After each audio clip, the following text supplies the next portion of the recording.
What's going on, everybody? Welcome to the channel. My name is Oe, and today I'm going to be reviewing the horror thriller Malignant, directed by James Wan, which is currently streaming on HBO Max, where I watched this movie.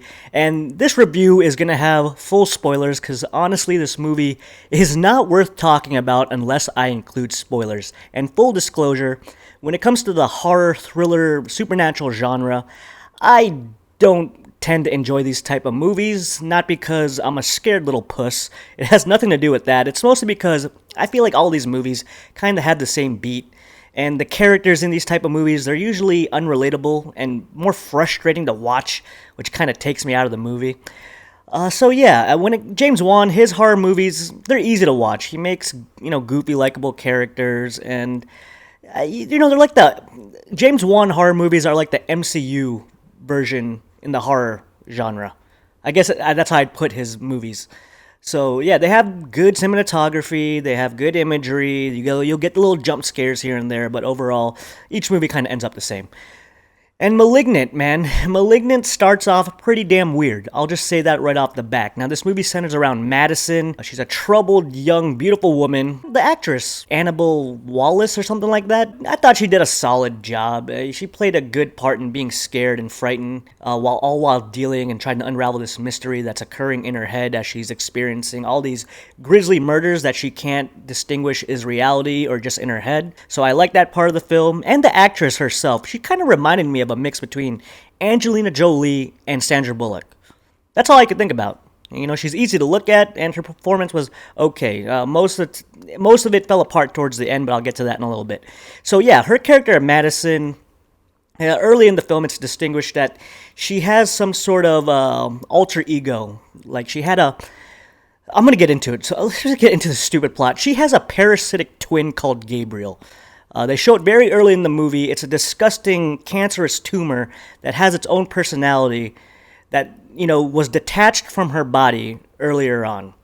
Throughout the whole movie, this cancerous alter ego living within Madison starts to commit all these grisly murders in order to get revenge on the doctors who tried to take him away from her body. It's stupid. Just me saying all this is dumb. But that's the plot. Like, that's who's doing the killing. Like, in the beginning of the movie, I was somewhat interested and entertained because it kind of had elements of, like a slasher movie, and it had elements of Nightmare on Elm Street, and even elements of Scream. And yeah, this character is the character design of Gabriel. When Gabriel goes into his full form towards the end of the movie, it is the worst character design I've ever seen. Gabriel looks like complete, utter trash. Here's what Gabriel looks like. Okay, take my thumb right here. This is my thumb. Put some blood on it, dirty it up, put some scabs on my thumb, and throw a whole bunch of hair on it. That's what Gabriel looks like. And put like a stupid trench coat. That's what Gabriel looks like.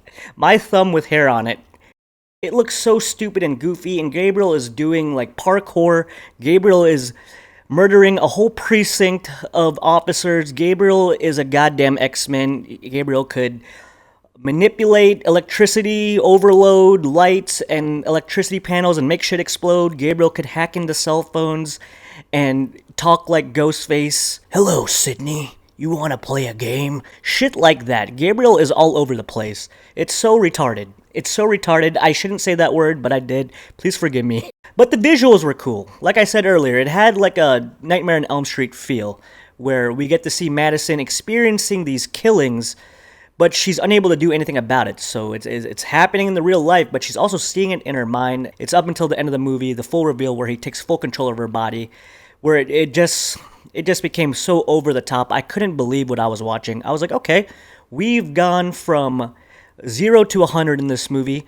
Gabriel is on a murderous killing spree and just murdered a whole precinct. And at the end of the movie, Gabriel is tricked by Madison. Madison gets full control of her, mind, because her sister, the love for her sister and shit was just able to, overcome Gabriel's power over her mind. So Madison puts Gabriel in a prison in her head, and Madison reconciles with her sister, has a stupid line about it's like my choice, my body, some dumb shit like that. I mean, the dialogue towards the end is so laughable and terrible. And yeah, so because of the love for her sister, she was able to overcome her twin cancerous brother who happens to be a goddamn X-Men living in her head. And, they, showed love for each other, they embrace, and she's able to put Gabriel in a mind prison, and the movie ends. Which I'm like, okay, that's cool, but Madison, did you forget that you just murdered about, a couple dozen people in a precinct, and you just also murdered about 20 police officers? I don't care how much you love your sister, you gotta be put down, Madison. You are just a detriment and a danger to society. We gotta put you down. So that's how I felt like the movie should have ended with that. It should have ended with Madison in handcuffs, getting thrown into the electrical chair, because I don't care if she locked Gabriel up in her mind prison. She's a danger to all society, and she shouldn't be alive. That's how I feel about the ending. But yeah, I mean, this movie, it's stupid, but I can't help but say that I was entertained towards the end of the movie, not because of what I seeing was so damn, entertaining and in a good way. It was entertaining because I couldn't believe how stupid this movie is and how over the top it went towards the end. So I'm going to have to rate Malignant. I'm going to give it a 5.3. I'm going to give Malignant a 5.3, and I think that's fair because I will admit I liked the visuals and the things that I was seeing in the first 30, 40 minutes of the movie, but as the plot progressed and as it became more stupider with the reveals and whatnot, yeah, it started to fall apart, but I couldn't help but be mesmerized towards the end and how stupid and over the top it was. So yeah, that's why I'd give it above a 5, even though it deserves a lot less than that. But yeah, that's my review of Malignant. It was a piece of trash, but let me know what you guys thought of the movie down below. Post your thoughts in your comments. Have you seen Malignant yet? What'd you think of it? Let me know. If you liked the video, make sure you hit that like button. If you want to see me again, make sure you hit that subscribe button as well. And I will see you all next time. See ya!